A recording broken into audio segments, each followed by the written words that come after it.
Pablo Sigismondi es, me hago cargo de estas palabras, desde mi perspectiva, un hombre que mira y viaja. Y reconociéndole esta condición de un hombre que viaja y que mira y que tiene mucho para contar justamente a partir de lo que mira y de los distintos lugares que mira, es que lo hemos invitado a participar en este programa. Hola Pablo. Hola Luis, buenas noches, un gusto estar en el programa. Gracias por aceptar la invitación y por estar acá. Un honor. ¿Cómo es esto de pensar la vida, organizarla y ejecutarla efectivamente? Un viaje atrás del otro y la vuelta siempre, ¿no? Sí, uno reflexiona mucho sobre el viaje y sobre lo que significa viajar, porque viajar no es trasladarse, viajar no es ir de un punto a otro del espacio solamente, desde una coordenada a otra del espacio. Viajar es un estado espiritual, es un estado anímico, es un estado interior. Y en realidad ese traslado que uno puede hacer a distintas geografías, a distintos lugares, comienza en la propia mente, comienza en el propio interior de uno. Por eso es que viajar es muy diferente a hacer turismo. Por eso es que cuando uno ve en los noticieros los gobernantes del mundo que se trasladan de un punto a otro y los esperan con una alfombra roja y están un par de días y se reúnen y se van y el mundo sigue igual o peor que antes, no cambia nada porque en realidad ahí no ha habido un viaje, ha habido simplemente un traslado. El viajar implica llenarse, vaciarse para llenarse. En esto de ir y volver es volver para vaciar la mochila, para compartir todo lo vivido, las vivencias, las fotografías, las anécdotas, lo lindo, lo feo. Y a su vez, a partir de ese momento que uno logra vaciar esa mochila, ir pensando cuál va a ser la próxima salida, ¿no? ¿Cómo fue que empezaste, que te permitiste empezar a hacer realmente estos viajes en este sentido en que vos lo planteás? ¿En qué momento de tu vida fue que tomaste esa decisión? Es difícil dar así un momento exacto, pero sí podría decir cuando decidí dejar EPEC. Yo trabajaba en EPEC, tenía un grupo de compañeros maravillosos en EPEC, pero había llegado a un punto donde ya no podía sostener las dos cosas, es decir, la posibilidad de viajar con la posibilidad de seguir trabajando ahí, porque estatutariamente tenía un régimen de permiso sin goce de sueldo que llega según el estatuto a 2 años como máximo en toda la vida laboral y yo ya lo había excedido incluso.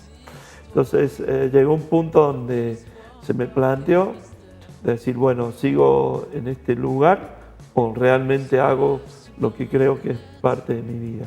Que en realidad también cuando lo veo más profundamente te podría decir que desde siempre viajo. Porque yo soy gemelo, con mi hermano Mario somos gemelos, y desde muy pequeño nuestros padres nos llevaban ellos decían, vamos a explorar el Parque Sarmiento. Qué bueno. Te hablo hace más de 50 años, y nos íbamos y nos perdíamos un día, 2 dentro del parque, cuando por supuesto el parque no era lo que es hoy. Y después salíamos por la provincia de Córdoba, y salíamos después por Argentina, y entonces uno va entendiendo y va gustando. Y sabes que desde muy chico yo soy un apasionado de los mapas. Entonces veía un mapa e imaginaba todo lo que había ahí y empezaba a armar en mi cabeza itinerarios. Esta exploración del Parque Sarmiento, que la pintás como realmente un modo de viajar aún siendo muy niño y este concepto del viaje, de meterse, de explorarlo, un territorio que imagino, tal como lo decís vos, no tenía nada que ver con lo que hoy es el Parque Sarmiento. Esto era una situación que se daba frecuentemente en tu familia, con tus padres, esto de ir y explorar lugares. Sí, prácticamente todos los fines de semana. Mis padres trabajaban mucho y era el fin de semana el momento de la recreación. Todavía recuerdo en el año 71, fuimos por primera vez atrás la sierra, no existía por supuesto el camino. Nos quedamos empantanados como un día en medio de las altas cumbres, era todo de tierra, de ripio, eran colas y colas de autos. Y vos sabés que mi papá se quejaba. Y él decía, una vez, por ejemplo, fuimos a la Laguna del Diamante, en la cordillera de Mendoza, y el camino era espantoso. Sube a más de 3.000 metros, era un ripio que pegaba mucho debajo del coche. Y mi papá se quejaba y daba la vuelta. Y mi hermano y yo empezábamos a decirle, viste, nos prometiste, papi, que íbamos a ir. Entonces volvía y así. Y todavía me recuerdo cuando llegamos y vimos por primera vez la majestuosidad del volcán Maipo de fondo, la Laguna del Diamante enfrente, una perla, que él nos abrazó y nos dijo, gracias chicos, porque si no hubiera sido por ustedes nunca hubiera venido. Porque de alguna manera el viajar, como decíamos, que comienza en la propia mente e imaginación, pero requiere muchísimo esfuerzo. El viajar, la palabra travel viene de trabajo justamente en los idiomas como el francés, ¿no? Y viajar significa trabajo, porque uno no va a desenchufarse, sino que todo lo contrario, uno va en el viaje a inmiscuirse del otro lugar, a tratar de mimetizarse en el otro lugar, a tratar de vivir y entender el otro lugar. Y lo que va cambiando a lo largo de la vida, cuando hago una retrospectiva, es la escala.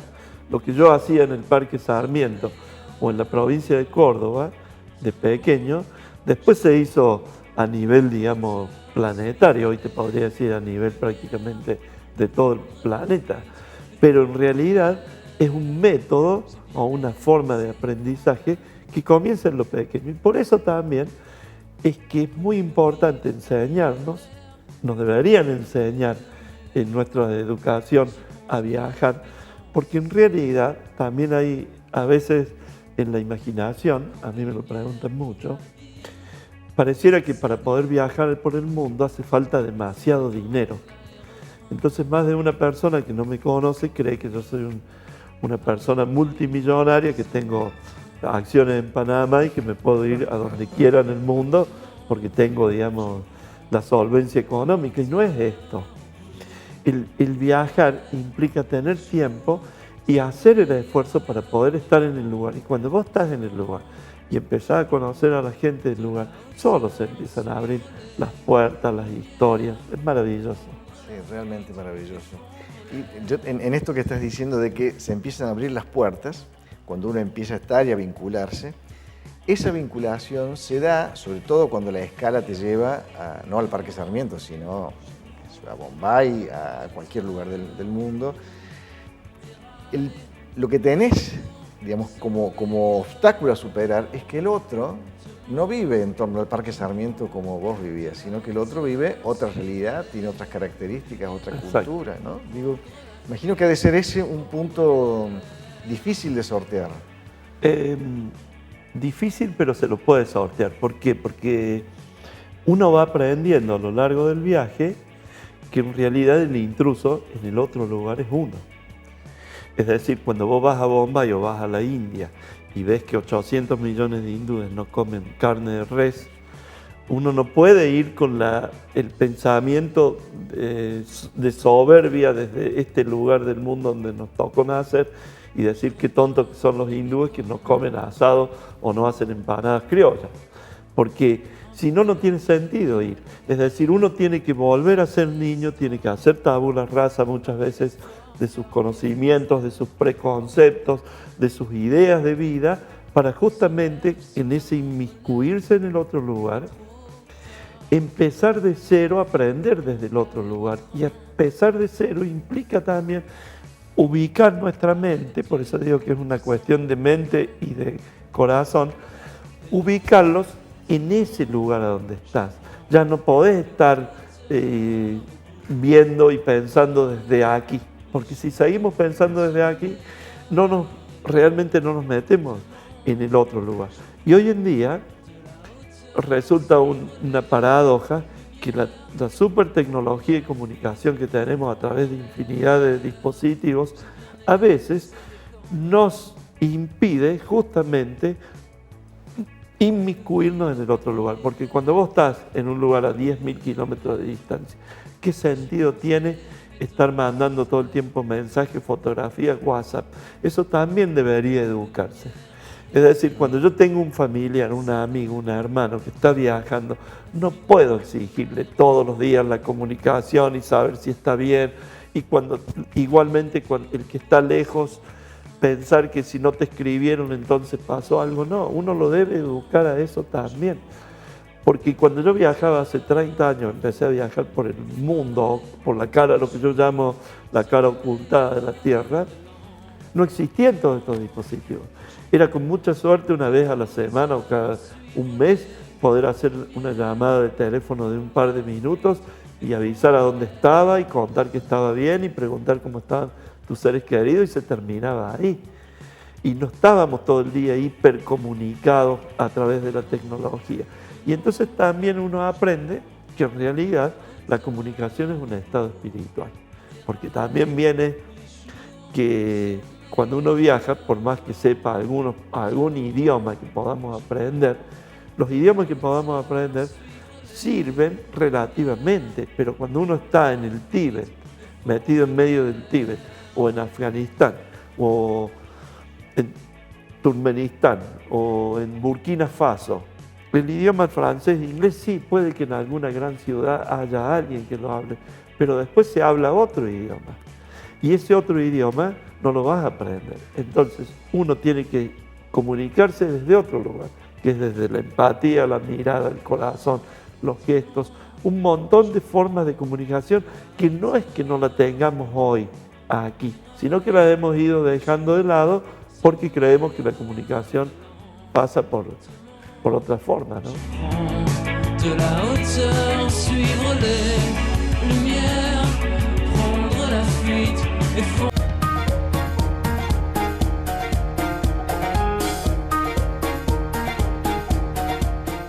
a mí me juega muy a favor cuando viajo, creo que muchos viajeros pueden llegar a opinar algo semejante, el hecho que si vos estás en la Torre Eiffel o en la Rambla de Barcelona, hay miles de turistas. Es más, sos molesto. Hoy en día ir a Venecia ha puesto restricción porque ya la inundación turística está haciendo estragos. Es decir, la gente local en Venecia, a vos que te va a ver turista, probablemente ni te quiera atender, o en Barcelona o en París. Pero cuando vos estás en Ouagadougou, cuando vos estás en Yuba, cuando vos estás en tantos lugares así que podría mencionar por el nombre propio, que la gente nunca vio una persona, muy pocas veces vio una persona viajando con una mochila distinto, andando en una bicicleta. Ahí resulta la magia, porque ahí también es donde el otro, como no está acostumbrado a ver este bicho raro del viajero, el otro también tiene la curiosidad de saber qué es esta persona que está dando vueltas, de dónde viene. Entonces se hace una relación verdaderamente fabulosa. Siempre digo yo que la forma probablemente más efectiva y maravillosa de viajar sea trasladándose en bicicleta. Yo me muevo todo el tiempo en bicicleta. ¿Por qué? Porque te da una velocidad de traslado que a vos te permite disfrutar y conocer el paisaje y lo que vas viendo. No es lo mismo irse por la autovía de montaña que pretenden hacer que irse en una bicicleta. Pero además, cuando yo te veo a vos transpirado con unas alforjas en tu bicicleta y te veo cansado, solo eso ya conmueve al otro, solo hace que el otro te llame y te invite a su casa y te abra su puerta y te abra su mundo. Mira, me ha pasado, por ejemplo, yo viajaba en bicicleta en un lugar que es hostil desde el punto de vista geopolítico, Israel, es un país muy duro, donde uno ve permanentemente, sobre todo ve la injusticia, la propia condición humana, y sin embargo, viajando en bicicleta, yo daba la vuelta a orilla del lago de Tiberías, al norte del país. ¿Vos sabés que viajando en bicicleta, la gente frenaba el coche, bajaba la ventanilla y me daba, por ejemplo, me daba uvas, me daba agua, me invitaba a comer. Me ha pasado, bueno, te podría decir de muchísima cantidad de lugares donde al verte la gente se conmueve y te abre su puerta, pero sin que siquiera lo pidamos. Eso es lo extraordinario. Es decir, ¿por qué? Porque se está generando una empatía. Ni a hablar que cuando vos estás en un territorio dificultoso, por su condición geográfica, por su guerra, un territorio, por ejemplo, Irian Jaya en la isla de Nueva Guinea, o un lugar donde están en guerra como Siria, la gente sola que te ve probablemente sea la primera que te llama, te pregunta, se acerca. Por supuesto, también hay anécdotas feas, ¿no? Sí. Una vez estaba mirando un atardecer en las playas de Togo, en el África Occidental, sobre el Golfo de Guinea. Quería hacer una fotografía de un muelle con el sol perdiéndose en el horizonte. Había colocado la cámara y estaba sentado en la arena, había colocado la cámara en el trípode y de pronto, en instantes que ni me di cuenta, un grupo de soldados me rodeaban por todos lados y me empezaron a hablar y a pedir pasaporte y que me levantara y qué hacía ahí. Te puedo decir esa como tantas, ¿no? ¿Cómo resolviste esa situación? Y en esa situación uno lo resuelve porque yo creo que uno va aprendiendo también a sobrevivir al viaje, porque el viaje también se aprende a sobrevivir. Ya ahí mismo me salió algo que cualquiera que me conoce sabe que es ridículo lo que voy a contar. Dije que era entrenador de fútbol, les mostré el pasaporte, vieron Argentina, Maradona, se formó esa primera relación de empatía que produce ser Argentina, ser Maradona o ser Messi, ser fútbol y no ser un país invasor y no ser un país que tira bombas. Entonces ya a partir de ahí nuestro bendito pasaporte y ciudadanía ya me dio un primer espaldarazo. Y luego me salió así porque había unos chicos jugando ahí en la playa. Le dije, no, soy entrenador de fútbol, he venido a entrenar un equipo, mañana voy a estar... Y vos sabés que muy bien, bueno, me tomaron todos los datos y demás y me dejaron ir.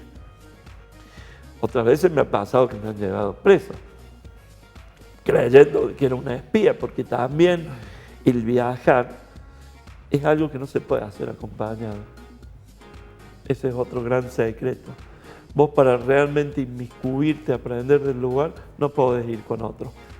Porque si yo voy con vos, Luis, o con cualquier amigo, vamos a estar permanentemente en un micromundo y en un microclima donde nos vamos a estar recordando permanentemente cosas de nuestro lugar, de nuestra cultura, vamos a hablar en nuestra lengua, vamos a estar añorando, vamos a estar preguntándonos. Para realmente viajar, el viajero auténtico tiene que irse solo. Duro, ¿no? Porque implica enfrentar cada una de esas situaciones con vos mismo, o sea, solo con uno mismo, digo yo, no solo, con uno mismo, que muchas veces uno mismo no se conoce. Entonces viajar no solo, con uno mismo, con todo lo que hemos aprendido en la vida, con todas nuestras limitaciones, con todo lo que somos, con eso mismo lo ponemos en el viaje. Y solo va apareciendo y vas descubriendo. Y eso de estar solo es lo que te va a obligar prácticamente a abrirte a la gente del lugar. En cualquier sitio que sea, en la Pampa de Achala, en Tras la Sierra, en Mendoza, en Uruguay o en Sudán del Sur o en Malawi o donde estés. El estar solo es justamente también lo que va a producir asombro y lo que va a producir empatía. Pero a veces, ahí está el problema, en territorios hostiles, en territorios de guerra, el estar solo, para muchos y para el poder, puede ser sinónimo de que sos una espía. Y por ejemplo, me sucedió en el Líbano que directamente me llevaron preso ante un juzgado militar porque pensaron que era una espía y que estaba haciendo fotos, anda a saber para quién. Esto me sucedió también en Pakistán, estando muy cerca de la frontera con Afganistán en el año 2002, cuando fui durante meses a toda esa zona en conflicto. Me ha sucedido en otras partes del mundo también. Y me ha sucedido cosas que uno trata también de olvidárselas, porque realmente creo que en el espíritu del viaje está la aventura, pero también está el deseo siempre de poder volver para poder contarlo. Pablo, ¿cuántos países has recorrido? De los que la Organización de las Naciones Unidas reconoce como estados, que son 193 en total, he recorrido 162. Pero también he recorrido otros que no están en ese listado reconocido, por ejemplo, Abjasia, Transnistria, Osetia. ¿Dónde quedan esos países? Quedan. Abjasia queda en el Cáucaso, Osetia queda en el Cáucaso, Transnistria es una parte, el este de Moldavia que se ha separado y ha formado una entidad separada. Somalilandia, que es una parte de Somalia, también Estado, no está dentro de esos 162. ¿Pero son territorios en conflicto? Sí, generalmente son territorios en conflicto que una parte se ha separado, por ejemplo Chipre del Norte o Chipre turco, cuando vos ves la isla de Chipre está dividida y justamente está dividida por una cuestión entre Turquía y Grecia, por una cuestión entre Islam y ortodoxia cristiana.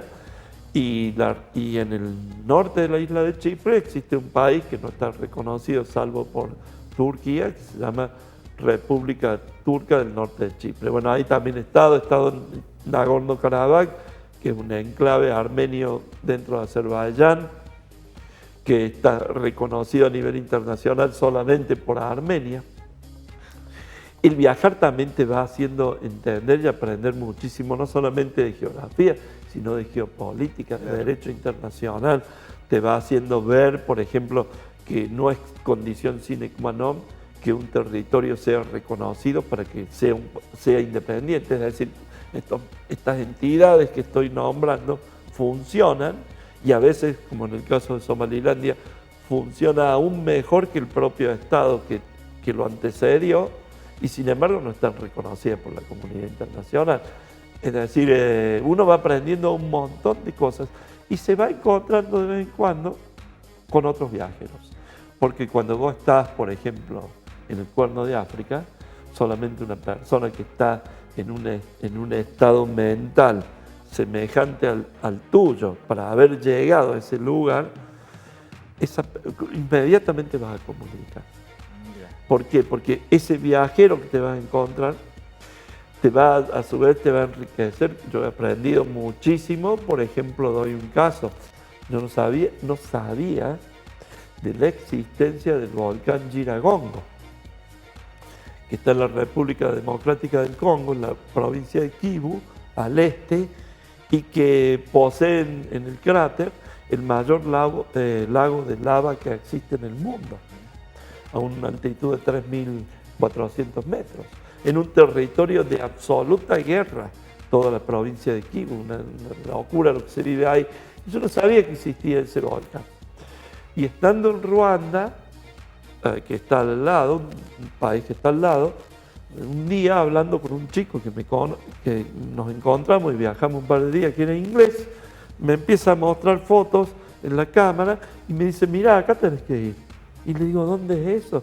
Dice, está acá nomás, cruzando la frontera. Y él me empieza a dar datos, como yo lo hago con otros viajeros. Siempre hacemos este intercambio, porque además uno va aprendiendo a entender que lo que no se da se pudre adentro de uno mismo. Por eso también la felicidad de volver a esta Córdoba y a esta Argentina y estar permanentemente viajando y yendo de un lado a otro. Mañana voy a Villa Dolores. La semana que viene voy a Cruz del Eje, estuve la semana pasada en Villa de Soto, mando muchísimos saludos a todos los amigos que nos estén viendo. Bueno, voy a Río Cuarto, voy a Río Tercero, Oncativo, a Hernando, a San Francisco, no sé, la cantidad de lugares que voy, con mucha felicidad. Estuve en Santiago del Estero, en Ushuaia, no sé, te podría hacer una lista.